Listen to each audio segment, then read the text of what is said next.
খবরদার আমার আপনারা ম্যাডাম ডাকবেন না, আমি আপনাকে ম্যাডাম না।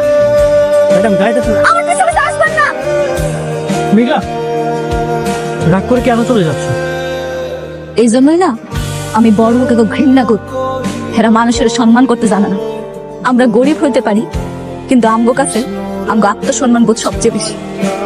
অনেক আমি তো তোমার কোটিপতি দেখে বিয়ে করি নাই, এই সাধারণ তুমি ডারে দেখে বিয়ে করছিল। আমি তো কোটিপতি পরিচয় তোমাকে ভালোবাসি। তুমি যে সাধারণ আমিটাকে ভালোবেসেছো, আমি ঠিক সেভাবে সবসময় থাকতে চাই। মেঘা, আমি তোমাকে মন থেকে ভালোবেসেছি, আর এই জন্যই তোমাকে আমি বিয়ে করেছি। তুমি সত্যি যদি এই সাধারণ আমিরা হয়ে থাকো, তাহলে তুমি আমার সাথে আমার বসিতে থাকো। এই আলিশানি বিলাসী জীবন আমার দরকার নেই। ঠিক আছে, আমার তো কোনো সমস্যা নেই। তুমি যে সাধারণ আমিটাকে ভালোবেসেছো, সেভাবে আমি সবসময় থাকতে চাই। তুমি যদি আমাকে বলো বস্তিতে যেয়ে থাকতে, আমি সেখানেই থাকবো। আমার কোনো সমস্যা নেই মেঘা। তাহলে চলো আমার সাথে।